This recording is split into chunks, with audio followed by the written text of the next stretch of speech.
Now, it was just Groundhog Day this last week, one of my absolute favorite movies. Bill Murray, the famous comedian, plays a guy named Phil Connors, covering Groundhog Day in Pennsylvania, and he has this terrible attitude, right? He's just sour, he's nasty, he's mean.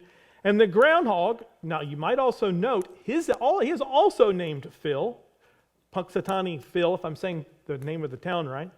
Phil, the groundhog, sees his shadow, and winter is going to keep coming. He goes back into his cave, right? Meanwhile, Phil Connors gets stuck in a time loop because he, like the groundhog Phil, is totally focused on himself. And every time he sees himself, and it's all about him, he goes back into the cave. He goes back to the beginning.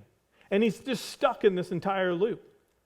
After some mischievous days, he starts trying to figure out how to get out of it. And he displays the absolute perfect I can culture. He tries being nice to everyone. He tries to be brave and save people. He tries learning a piano, ice sculpting, and learning all kinds of skills because he still thinks it's really about his achievement for him to get out of it, right? But it's never enough.